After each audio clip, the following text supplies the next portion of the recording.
Our king, we call him, and when he comes north to his house in Annúminas restored, and stays for a while by Lake Evendim, then everyone in the Shire is glad. Well met, my friends, Yoiston here, and I hope you all are doing well, wherever you are in Middle-earth. Today we will be discussing another region and its history, although it does not have an extensive background. Many of the pictures used in today's videos are screenshots that come from the Lord of the Rings Online. And quite honestly, the Lord of the Rings Online's version of Annúminas made me really love the city and Evendim where it resides. And really the game made it one of my favorite places in Middle-earth overall. While the game had to recreate Annúminas as they saw accurate, as there is not much source material from Tolkien's books, it sticks with the themes and styles of Tolkien's Middle-earth, and I greatly appreciate that. I will only cover the canon facts about Annúminas, but I'll still link some music from Evendim and Annúminas in the description below, as well as some related articles and videos. Please check those out, and without further delay, let's begin our tale concerning the city of Elendil in Arnor. The original capital of Arnor, the kingdom of the Dunedain in the north, was Annúminas beside Lake renewal. After the coming of Elendil and his followers from Númenor, Gondor was founded in the south by Elendil's sons.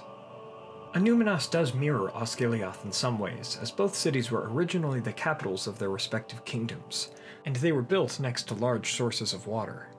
But the kings and peoples mostly removed to the more defensible cities of Fornost and Minas Tirith.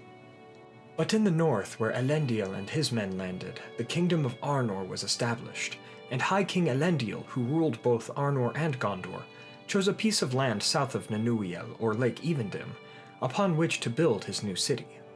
And it was a place of beauty.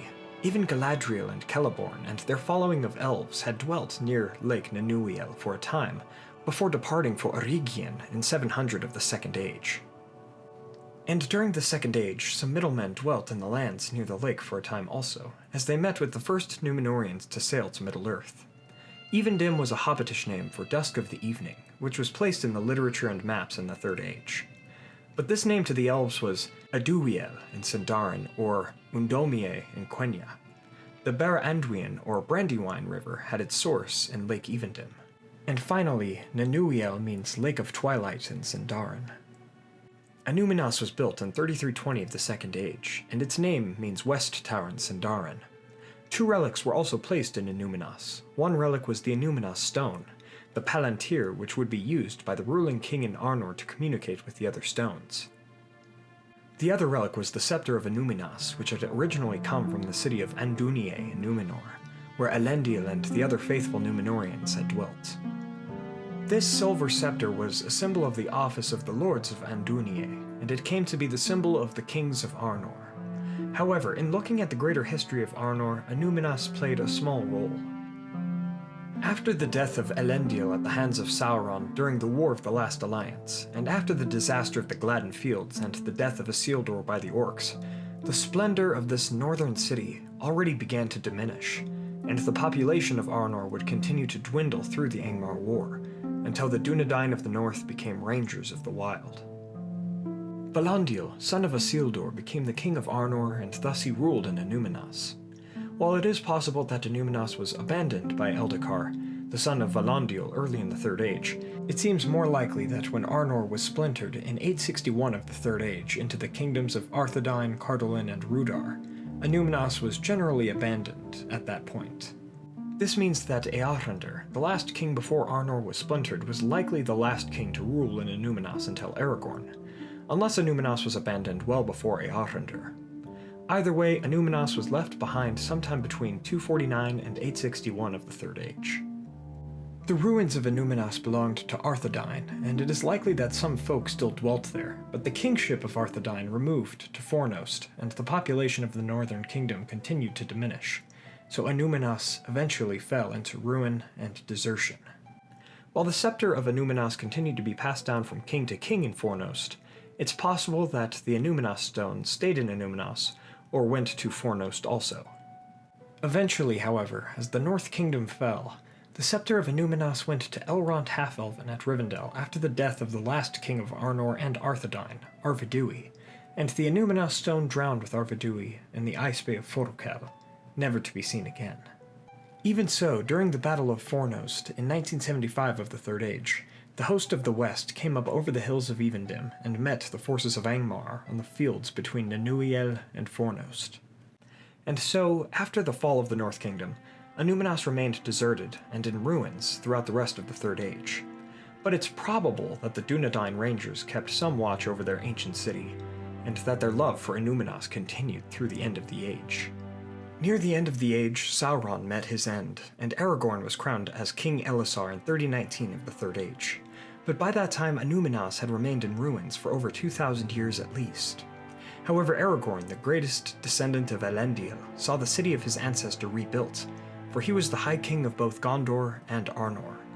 So too did Aragorn reclaim the scepter of Annúminas, bestowed upon him by Elrond when he was made king.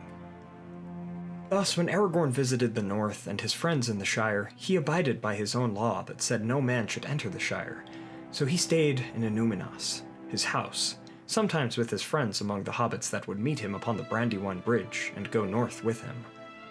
Quote, "But he rides often with many fair people to the Great Bridge, and there he welcomes his friends, and any others who wish to see him, and some ride away with him and stay in his house as long as they have a mind. Thane Peregrine has been there many times, and so has Master Samwise the Mayor. His daughter Eleanor the Fair is one of the maids of Queen Evenstar." End quote. I'd like to think that this means Pippin and Sam stayed in Annúminas at times during the Fourth Age, although the writing is a bit ambiguous. But we do know that the hobbits called Aragorn king, and were glad at his coming to the north, as were the hobbits during the days of old in Arthedain. And so Annúminas was rebuilt, and had found its glory of old in the Fourth Age, and while Fornost was also remade, Annúminas became the seat of the High Kings of Arnor and Gondor in the north once again. Thus we come to the end of the history concerning Annúminas. From the history of the grand city of Annúminas, we see that the beauty and glory of old things, people, and places may be renewed, even in the days when much seems to be in ruin. Good folk and gladness found their way back to the city of Annúminas. Thank you all so much for watching. I hope you all enjoyed today's video. If you did, please be sure to hit that like button and share this with a friend. What are your thoughts on Annúminas? It really is one of my favorite places in Middle-earth, as I really like the idea of this lakeside city, and even though it was abandoned, it was renewed, which is a timeless and hopeful theme in Tolkien's works. For more information about Annúminas, please check out the Silmarillion as well as the appendices of The Return of the King. Let me know your thoughts, questions, additions, and corrections in the comments below, and also please check out The Lord of the Rings Online for more immersion in this wonderful city. The game does such a good job of making me feel nostalgic for that place, and I hope it can do the same for you all. Also, please check out our music channel, Facebook, Twitter, merch, and Patreon for our Discord server and podcast in the description below, and don't forget to subscribe and hit that bell button to join the Men of the West and all of the Free Peoples today. I'll see you all again next week with a video on the origin of hobbits, and how these renowned creatures of Tolkien's works came to be. Everyone, as always, thank you all so much for joining me on this adventure. Your support means the world to me. Until the next one, my great friends.